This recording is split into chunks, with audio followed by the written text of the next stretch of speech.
What's going on, boys and girls? This is BBD with BBD TV, the biggest Tennessee Volunteers fan on YouTube. And you're watching the two Irish brothers. Shout out to the Notre Dame Fighting Irish. Go Vols!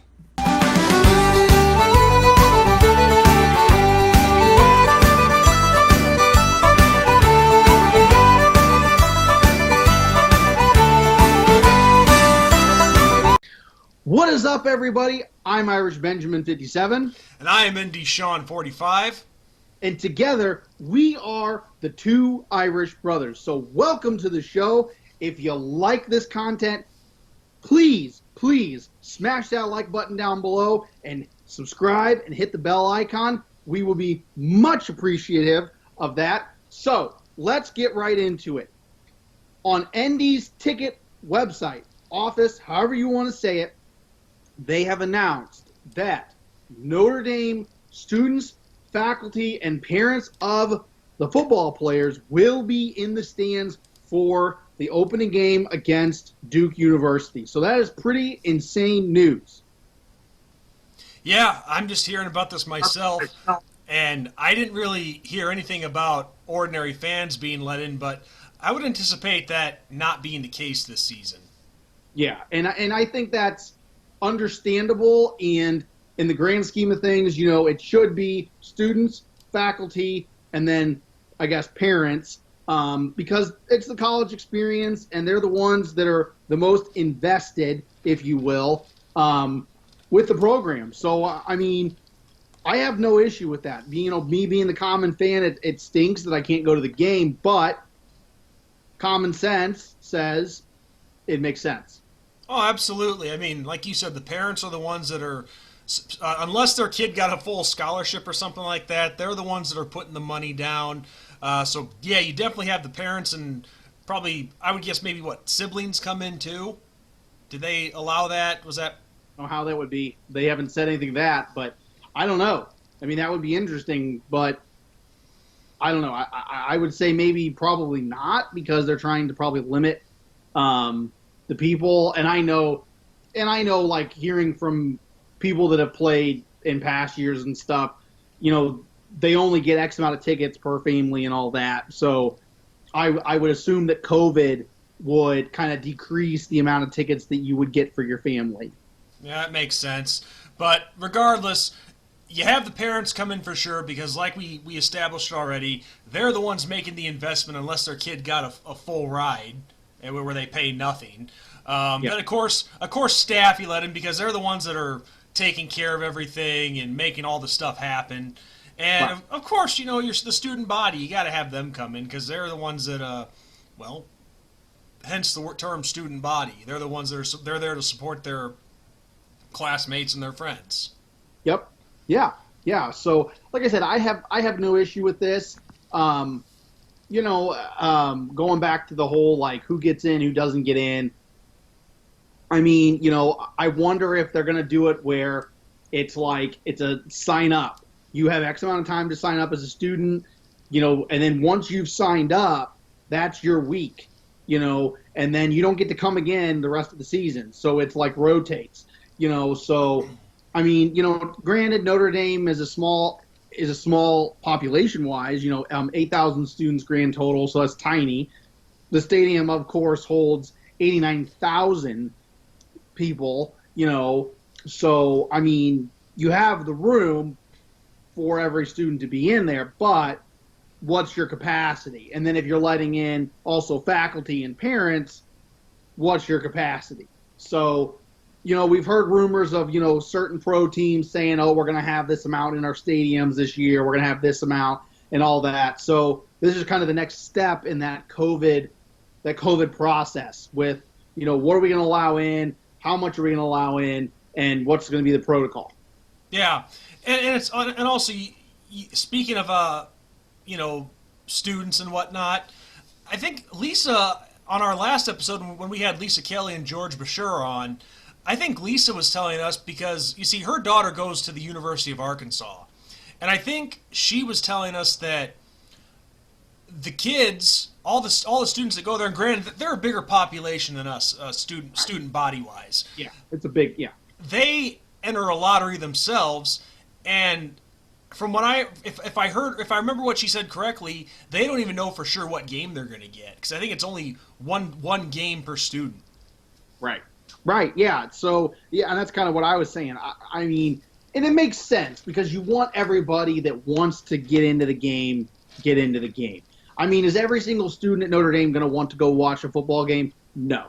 You know, I mean, that's how it was when I was in school. We had a huge stadium. We had, you know, a very well-to-do program, even though we had jumped up a division into the actual FBS realm. But, I mean, there were still people that I knew that didn't go to the games. So I get that not everyone's going to go to the games, but I think capacity-wise, it'll be max capacity when they announce however many people get to go in. If it's 25,000 people get to be in the stadium and they have to be socially distanced, there'll be 25,000 people in that stadium. It will not be a non-sellout. Yeah, it's not hard to social distance in an 80,000 plus seat stadium with with a 25% capacity. You can social distance with that. And I don't even know if that's the actual percentage. I mean, maybe it's 10% capacity. I don't know. So, but like you said, it's 89,000 people in the stadium.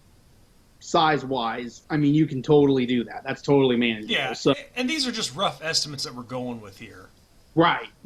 So, yeah, I mean, it's exciting. It's cool because, we were wondering, will there actually be fans in the stands? How will that affect the game? Now, Duke comes to town, and we kind of give them a hostile environment, if you will, and none of their fans will be in that stadium. So it'll be just us. So just green, just blue, just gold, in that stadium.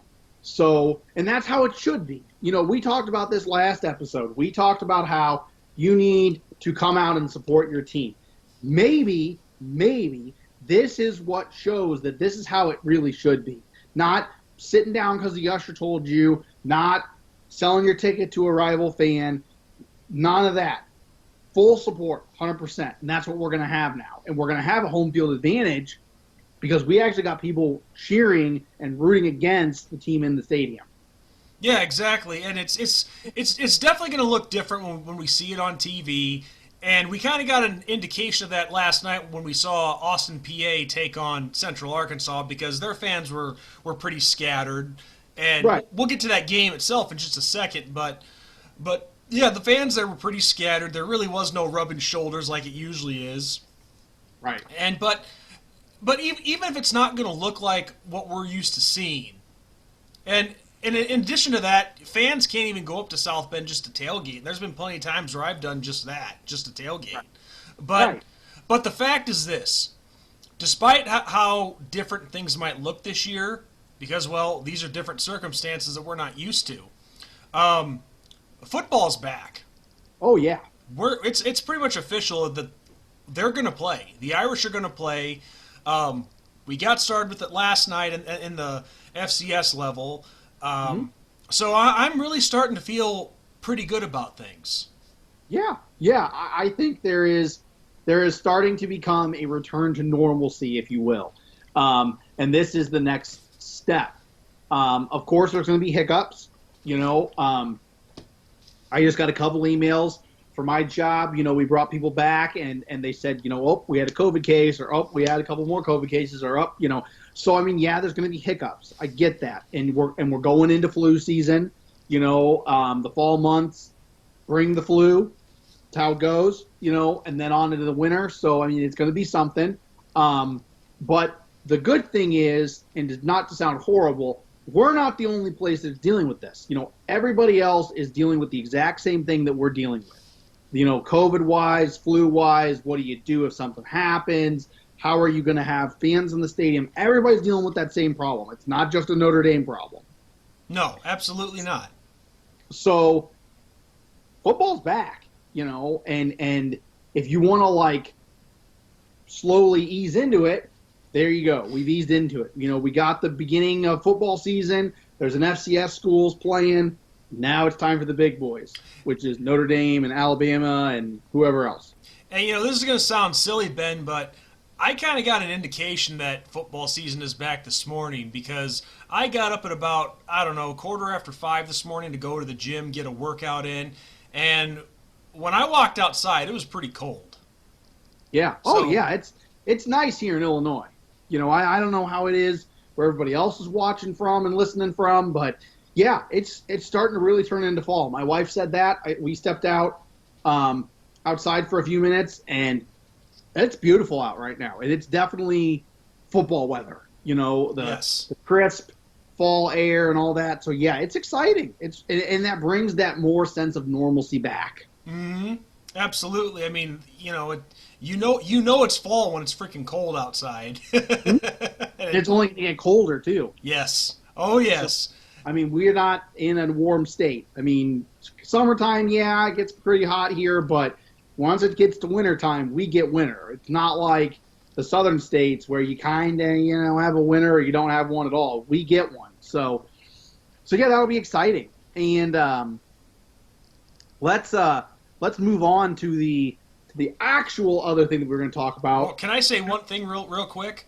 Yes, go ahead. You're going to think I'm nuts for saying this, and so is a lot of everybody else out there who's watching right now. But I have to have some cold in my life. I could never live in a place like California or Florida where it's warm 24/7. You're among friends. I mean, I like the cold much more than the heat, to be very honest with you. There's only one place on Earth that I have been where I actually like the heat, and that is Arizona. The only place. So I'm right there with you. I couldn't handle all year round heat. What makes Arizona different, if you don't mind me asking? I think it's the dry heat. Because when we went and came back, so when we left, we flew out of Phoenix, and it was like 105, 107, something like that when we left.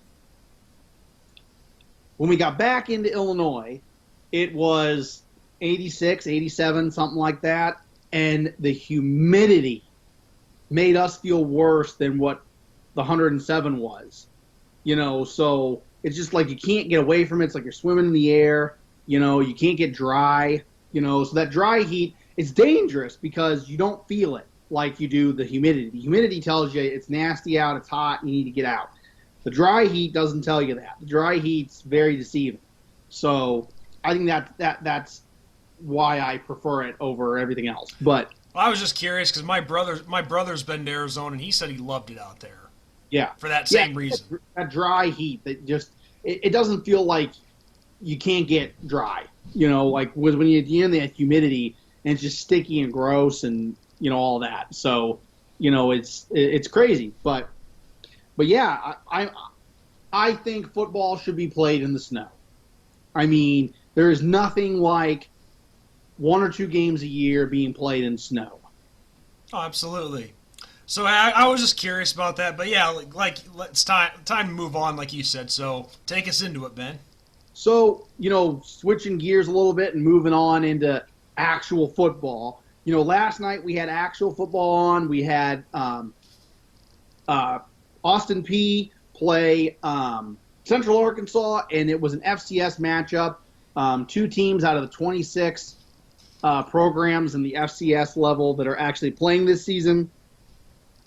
So that's pretty awesome. And that game started off with a bang, man. I cannot believe that. They did a little pitch, kind of almost like a triple option. They did a pitch, and Austin Peay's running back took it right to the house. What a way to start college football. First play of the game, touchdown.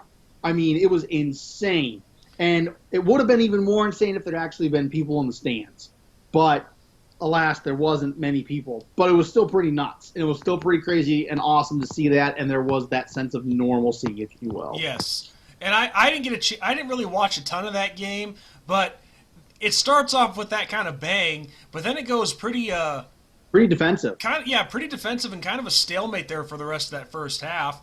But then the start of the second half, and for some reason I keep wanting to call him Austin PA, but it really is like you said, Austin P, as in like pea soup. Yeah. But yeah, then within the first minute of the second half, Central Arkansas, I think it was a long touchdown pass they counter with. Then it becomes, a 13-10 game. And even then, for the rest of the game after that, it was kind of a defensive battle. Yeah. Because Austin P, they get back into it, score a touchdown, and then the final score of the game is Central Arkansas 24, Austin P 17.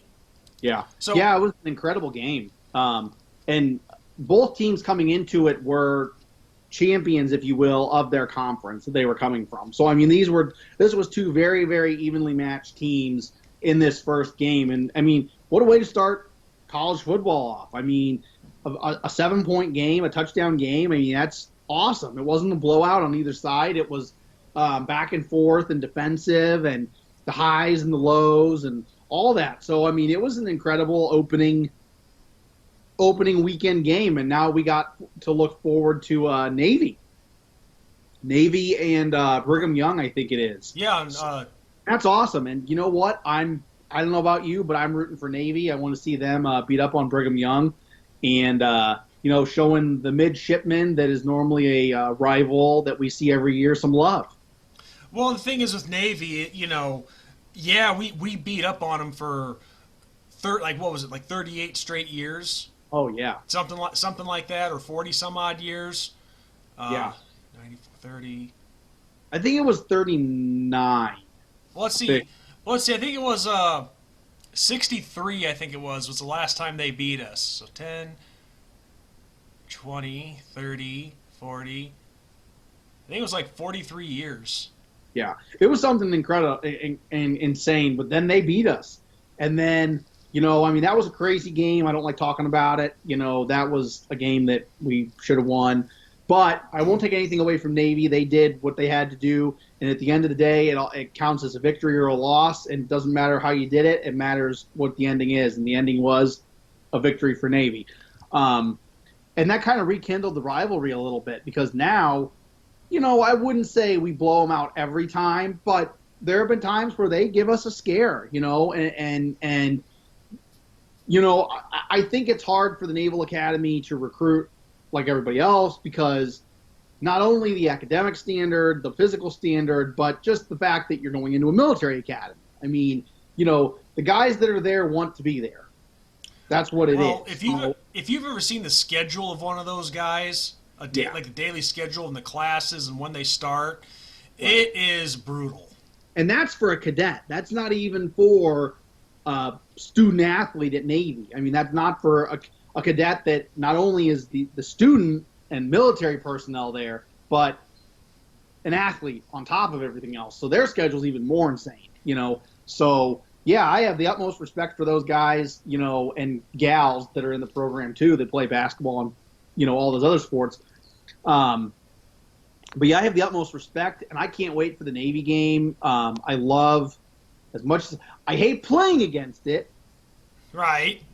But I love the offenses that Navy brings to the table. I know they've kind of shifted a little bit, but they always pull that out of the bag of tricks with that triple option and stuff, and it's a pain in the butt to defend, but it's a lot of fun to watch. So well, the thing is, they are. Let's see, how long have they been in the American now? A few years. It hasn't been long. I'd say not even a decade yet. No, they haven't been in the conference long, but even before they joined the American Athletic Conference, they were really starting to kind of dig themselves out of the hole and actually, get back into the top 25 rankings and have some impressive seasons. Now, they haven't all been impressive, of course, but especially since they joined the American Athletic, they, for the most part, have been contenders in that conference every year. Yeah, I mean, I think there's been a couple times where they haven't won the conference, but they've at least they've gotten to the championship game. Right. Yeah, and it's like what I said. I mean, for Navy in particular, and Army and Air Force, when you're a military academy, it's hard to have a good. Uh-oh. Go back to that, Ben. You said a certain weight. You said it's hard to have what, and then you froze up a little bit. It's hard to have a good line on offense and defense when you're in a military academy, because I mean, those guys are supposed to be, X amount of weight class. My one coworker, his daughter just declared for the Navy. She took her oath and all that. So she'll be going into the not Naval Academy, but she'll be going off to boot camp once school's over. She's in her senior year, and they said, like, here's the weight we want you to be at.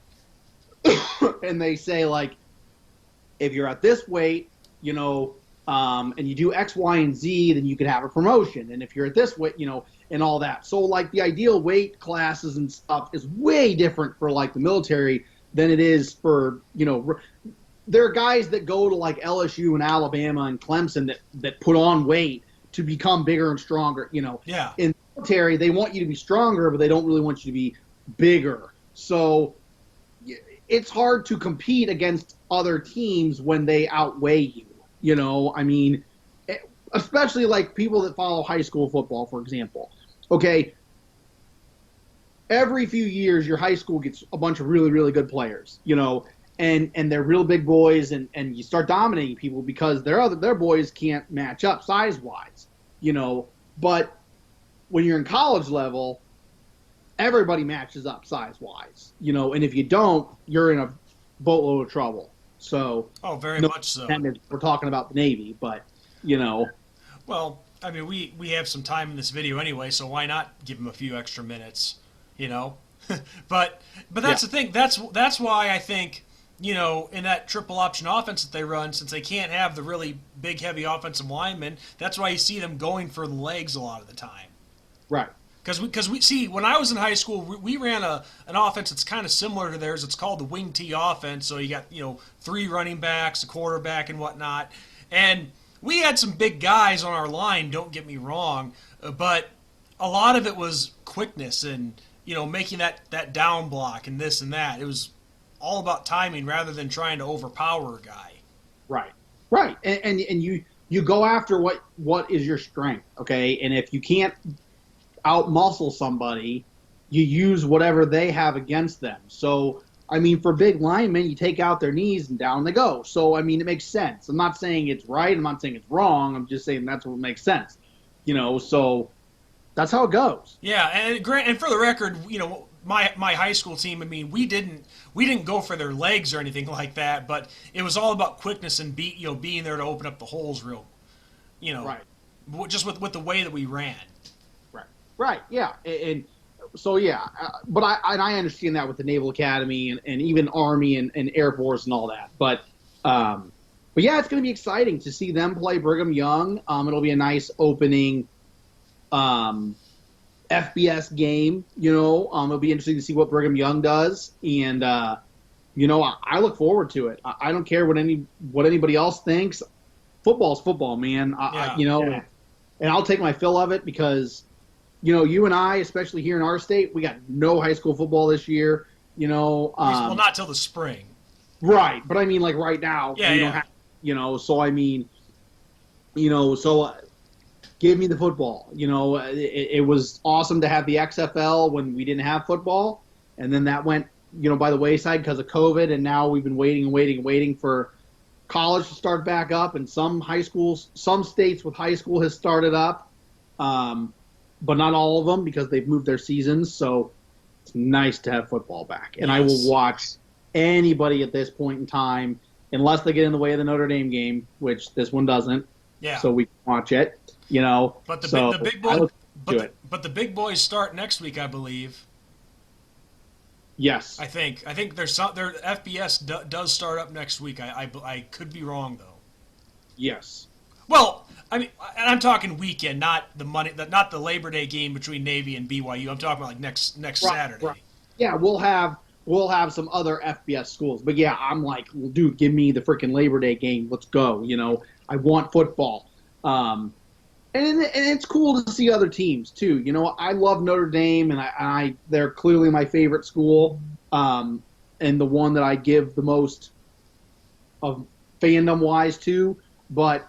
At the end of the day, I'm a college football fan. I love college football. I love when bowl season comes around. I don't get to see everybody because of where I'm at, So it's cool to see those other teams, even if they're smaller. It's cool to see them. So I will never turn down watching a college football game, doesn't matter who's playing. And you know what? I tune into Michigan's games. I want to see what they're doing. I want to see what they're up to. You know, it's not like I don't watch the rival teams of ours. You know, I'll watch Southern Cal play Washington if I can. You know, I'll watch Michigan play Illinois or Northwestern or whoever, because then when they come to play us, I know what I'm talking about, and I know what they're about, and I know who to watch out for, and I can give an actual honest opinion on them as opposed to just pulling it out of my butt. Yeah, you're being a scout at that point. Right. So, and it's cool to see different offenses. It's cool to see these guys because you know what? A lot of these guys that are big namers are going to get drafted, and they could be drafted on my team. So then I'm like, there's the guy that's going to be on my team, you know. So right. And then once you get into pros, you're rooting for a team that has guys from Michigan and Southern Cal and Ohio State and Notre Dame and you name it. So yeah, it's exciting and fun. And also, since you mentioned small schools and whatnot, it just triggered something in my mind to talk about real quick here.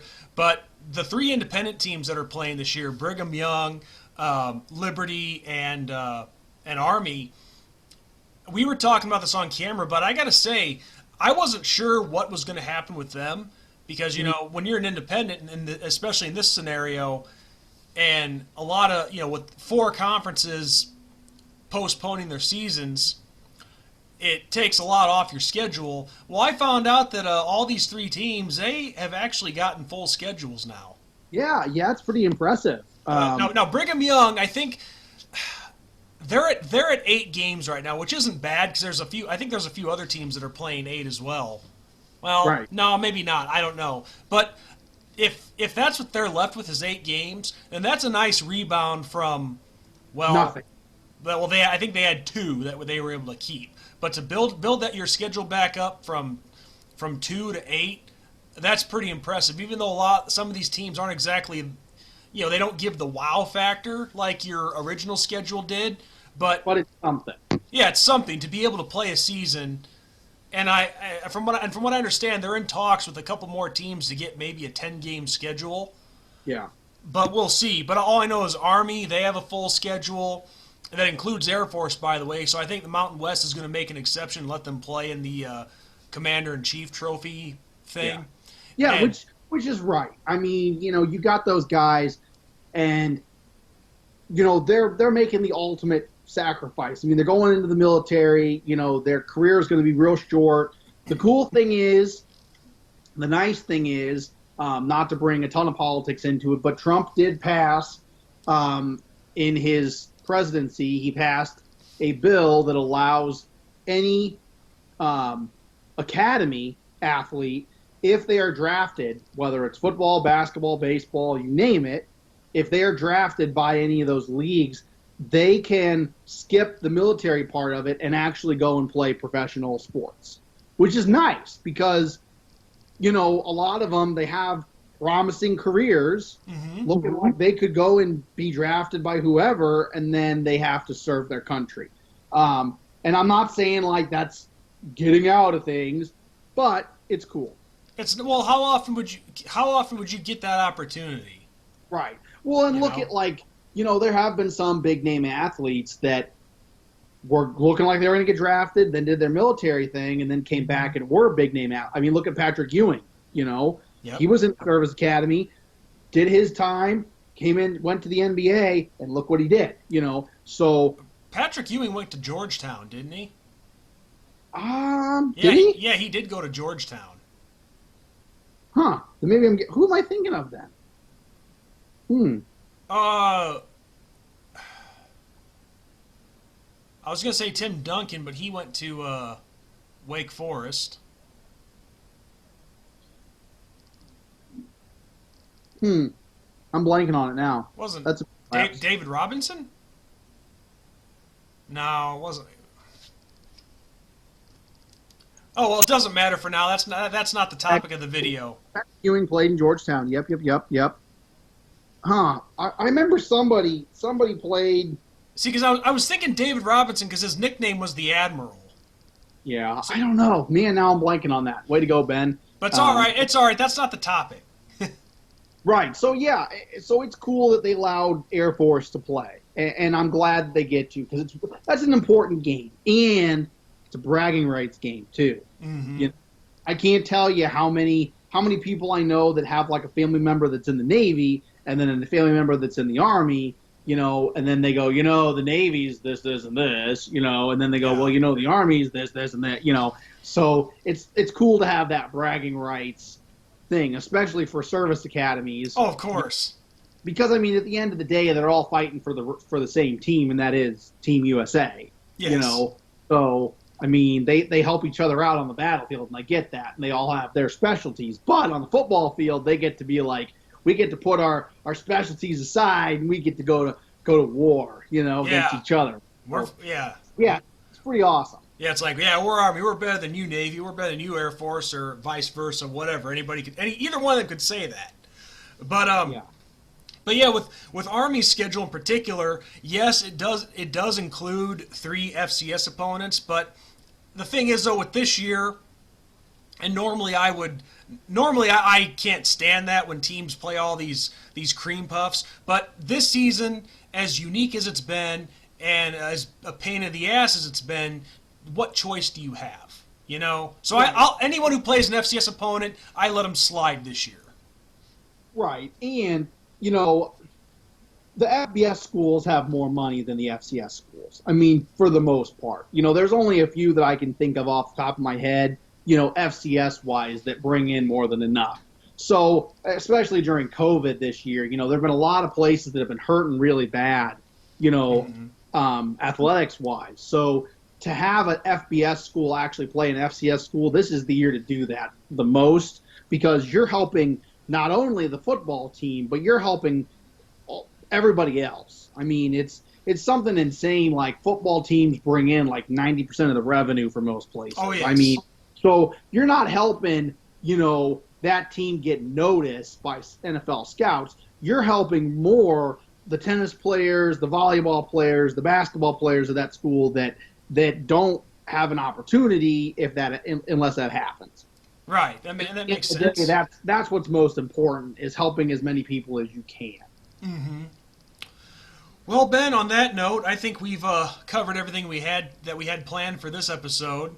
So one thing I wanted to let everybody know is we had something else planned in mind, but due to some technical difficulties, we had to push that back.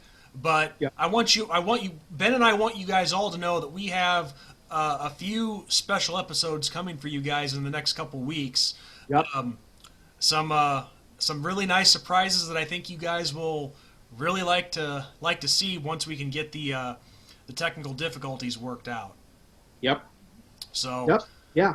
Otherwise, we would have brought it to you tonight. But still, though, we thought this was a good episode to take care of your guys' cravings for the week. And again, as Ben said at the start of the episode, people, when you come by to see one of our videos, make sure you hit that subscribe tab, because the number of subscribers on our channel, those are the numbers that count the big time for us. So Make sure you do that. Make sure you spread the word to other people who you think might like the content that we produce. You guys can find us not only here on YouTube, but on Twitter, and we're now also on Anchor as well. So we will have all of those links in the description box below to where you can find us. So we got a small show here, but let's try to make it a little bit bigger. Yep. Yeah, and actually, adding on to what Sean said, the most exciting news I can give everybody, other than our 2 special guests that we're going to be having with us, and their names will be revealed when we actually put the episode out. We are officially on Apple iTunes podcast now. So make sure that you follow us there. You can listen to our audio-only version of our show there. It's the Two Irish Brothers Show on Apple, the Two Irish Brothers Show on Spotify, the Two Irish Brothers Show on Anchor.